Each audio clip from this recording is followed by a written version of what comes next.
Video বানাতে ওই মানুষগুলো লজ্জা পায় যারা ভিডিও শখ করে বানায়, কিন্তু আমরা ভিডিও বানাই কারণ এটা আমাদের কাজ, এটা আমাদের করতে হবে।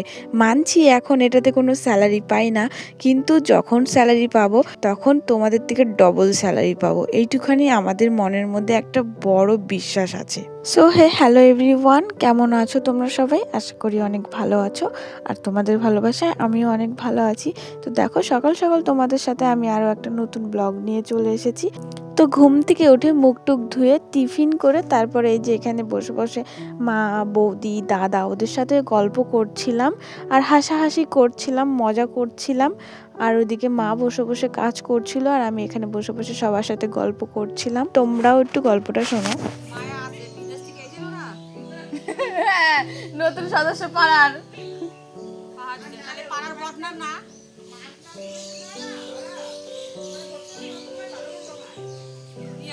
এখানে আমরা কথা বলছিলাম, আমাদের বাড়িতে নতুন নতুন কিছু কিছু ডগির বাচ্চাগুলো ছিল।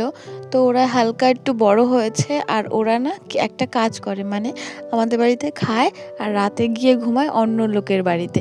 তাই বলছিলাম ঘর শত্রু বিভীষণ, মানে ঘরের খায় পরের মস্ত তাড়িয়ে বেড়ায়। তো ওরা সারাদিন আমাদের বাড়িতে খাওয়া দাওয়া করবে আর সারা রাত পাহারা দেবে অন্যজনের বাড়িতে। সেটা নিয়েই বলা বলি হচ্ছিল, তো ওদেরকে সেটা নিয়েই আমরা কথা বলছিলাম, হাসাহাসি করছিলাম। তারপর ওইদিকে মা বসে বসে কাজ করছিল আর এদিকে মা দেখি কাজ করতে করতে উঠে এসে এখানে চাউমিন রান্না করছিল। আর বাবা বাজার থেকে আসার সময় আমার জন্য এই ঝুরি ভাজাটা এনে দিয়েছে। তো এই ঝুরি ভাজা নিয়েও একটা ঘটনা ঘটে গেছে আজকে। তারপর বাবা এখানে কি কি বাজার করে নিয়ে এসেছিলো সেগুলো আমি নামিয়ে রাখছিলাম।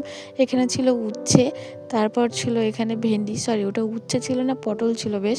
আর এখানে ছিল আলু। আজকে আর বেশি কিছু বাজার করে নিয়ে আসিনি, যেহেতু কালকেই অনেক বাজার করে নিয়ে আসে আর বাবা প্রত্যেক দিনই টাটকা সবজি বাজার করে নিয়ে আসে। আর এখানে ঝুরি ভাজা নিয়ে কথা হয়েছে বলতে, আমি না সব ঝুরি ভাজা খাইনি, এই যে এখানে অল্প একটু খেয়েছি আর বেশিরভাগ এই যে এদেরকেই দিয়েছি, এদের কথাই এতক্ষণ বলছিলাম।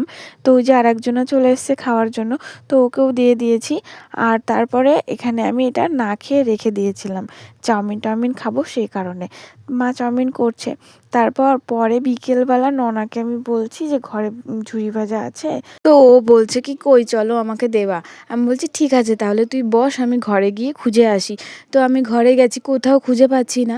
তারপর বাবাকে জিজ্ঞাসা করলাম, বাবা বললো তোর মা খেয়ে নিয়েছে। তারপর ওকে এসে বলেছি যে এরকম মা খেয়ে নিয়েছে, ও বলছে না আমাকে এখনই দিতে হবে, আমার লাগবে। আর এখানে দেখো বাবার জন্য আমি খাবার নিয়ে যাচ্ছি আর বাবাকে চাউমিন রান্না করেছিল যেটা মা, সেটা আমি বাবাকে দিয়ে দিচ্ছি। আর ও তো বললো যে আমার এখনই লাগবে এখনই লাগবে, ওটা বলে ও একটু কান্নাকাটি করছিল। তারপর যাই হোক ওকে আর দেওয়া হয়নি। তারপর এই যে দেখো এখানে আমিও চাউমিন নিয়ে নিয়েছি আর সত্যি বলছি চাউমিনটা না আজকে খুব ভালো হয়েছিল।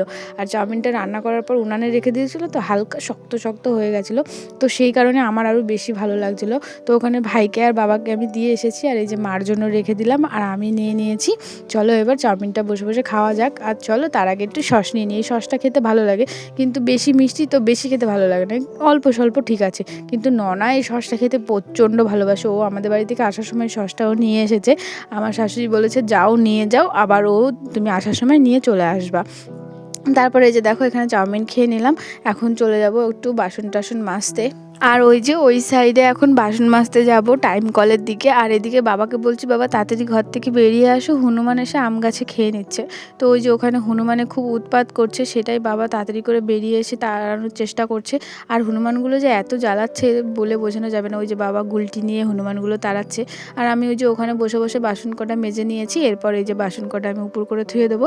আর এখানটা যেহেতু অনেক রোদ আসে সেই কারণে এখানেই রাখা হয় আর তাড়াতাড়ি জলটা ঝরে যায়। তো বাসন করার জল করা ঝরে গেলে তাড়াতাড়ি করে তুলে ফেলতে হবে, না হলে দাগ হয়ে যাবে। সেই কারণে মা দেখি এখানে উপর করে, তাই আমি ভাবলাম তাহলে এখানেই উপর করে দিই, আর রান্নাঘরে নিয়ে গিয়ে কী হবে। তো এখানে মা চান করে তাড়াতাড়ি করে কাপড়টা এখানে ধুয়ে দিয়েছে। আর যেহেতু আজকে সোমবার, মা সকাল সকাল উঠে পুজো দেয় না খেয়ে, তো সেই কারণে মা আর কাপড়টা ধোয়ার সময় পায়নি। আর আমি বাসন ধুয়েতে গিয়ে দেখি যে মার কাপড়টা ওখানে রয়েছে। তো সেই কারণে এই যে মার কাপড়টা জলে এখন ভালো করে ধুয়ে মেলে দিয়ে দেবো। আর এখানে ভিজা কাপড় রেখেও দিয়েছে অনেকক্ষণ থেকে। আমি বলছি মেলে দিয়ে দিই, কখন মা আসবে না আসবে, তাহলে তাড়াতাড়ি শুকিয়ে যাবে। আজ সত্যি কথা বলবো, এখন না এই ছোটো ছোটো কাজগুলোতে নিজের মনের মধ্যে যেন খুব সুন্দর একটা আনন্দ হয়ে ওঠে।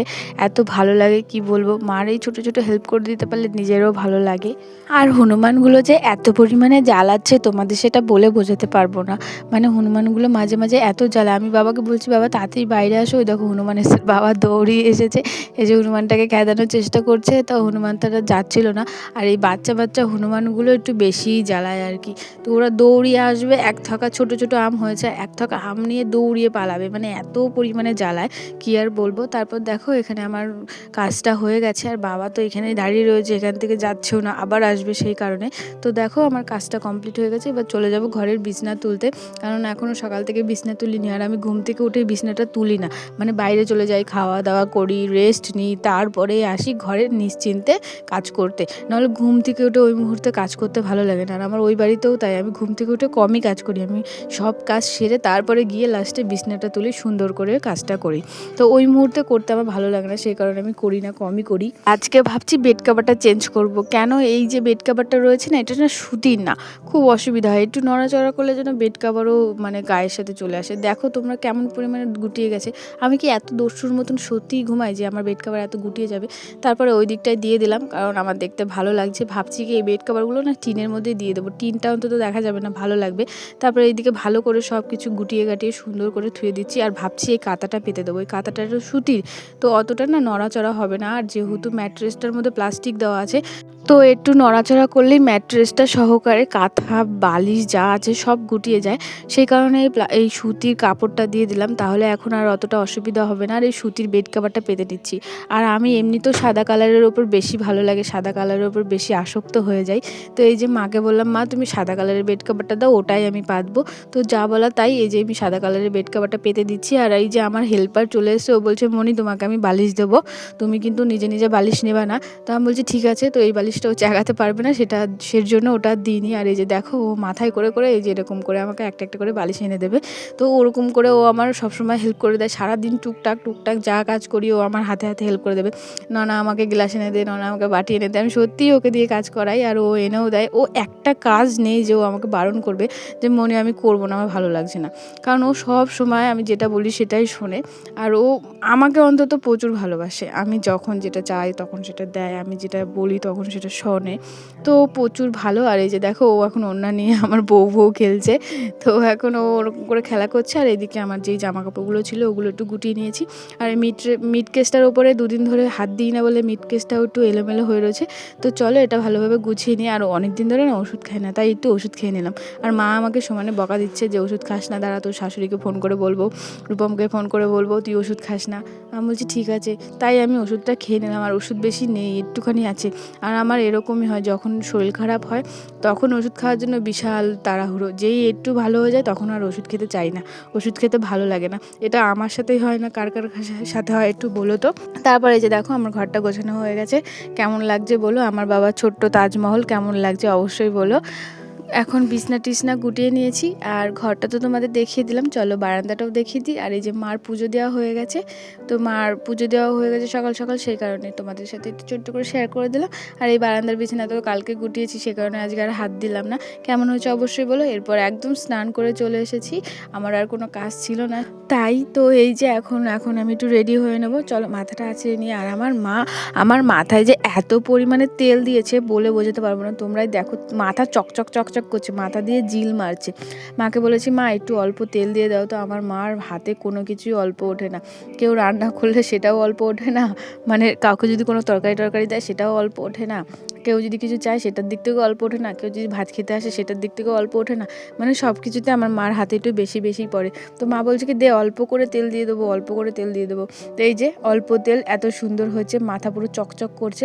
তারপর এদিকে আমি খোপা করে সিঁদুরটা পরে নিলাম। তো এখনও মাথার জট ছাড়ানো হয়নি, তো কিছুটা জট রয়েছে, তো ওই যে ওগুলো ভালো করে ছাড়িয়ে নিলাম। আর এখন আমি চলে যাব সোনালিদের বাড়িতে। ও আমাকে কালকে দিনের বেলাতেও বলেছিল যে ওদের বাড়িতে যেতে, আমার যাওয়া হয়নি আর কি। তো তারপর ও খুব রেগে গেছে, তো আজকে বলছি কি দাঁড়া আমি একদম কাজটা সেরে একদম স্নান করে আসছি যেন তোদের বাড়ি থেকে না যেতে হয়। তারপর এই যে স্নান করে এসেছি, জল টেস্টা পেয়েছে, জল খেয়ে নিলাম। আর এখন চলে যাব সোনালিদের বাড়িতে। আর ও না গেলে আজকে আমাকে মেরে ফেলবে আমি জানি। কারণ কালকে গেছি, যাওয়ার পর ওকে বলেছি সকালবেলা ভাত খেয়ে আসবো। সেই সকালবেলা ভাত খেয়ে, দুপুরবেলা ভাত খেয়ে সারাদিনই ওদের বাড়িতে আমি যাইনি। তাই আজকে সকালবেলা ওর সাথে দেখা হয়েছে। আমি বলছি দাঁড়া একবারে স্নান টান করে রেডি হয়ে তারপর আসবো, যেন বাড়ি না যেতে হয়। তো এই যে দেখো এসেছি, আর উনি পড়াচ্ছেন, আর উনি এত সুন্দর করে পড়াচ্ছেন, তোমরা একটু শোনো। বলে নিয়ে কে পড়ে? তার বাপের নাম রতা, পুরলো আমার কথা। তো তোমরা দেখতেই পেলে, বেশি শোনাবো না, ও ওর মতন পড়াক। তারপর এসছি এই যে ওদের ঘরে একদম খাটে উঠে পড়েছি, যেন নিজের বিছনা, আর কি বলবো। তারপর আমি এখানে বসে বসে পড়ানোটা দেখছিলাম, আর ও ওখানে বসে বসে পড়াচ্ছিল।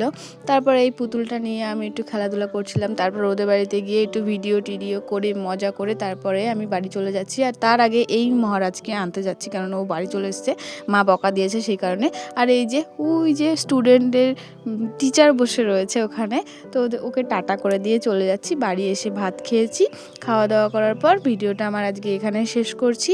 কেমন লাগলো অবশ্যই বলো, ভালো লাগলে অবশ্যই একটা লাইক, কমেন্ট, শেয়ার, সাবস্ক্রাইব করে দিও, আর আমার পাশে থেকো। তো আবার চলে আসবো কালকে একটা নতুন ভিডিও নিয়ে। আর বাড়ির সবার খেয়াল রেখো, নিজেও ভালো থেকো, টাটা।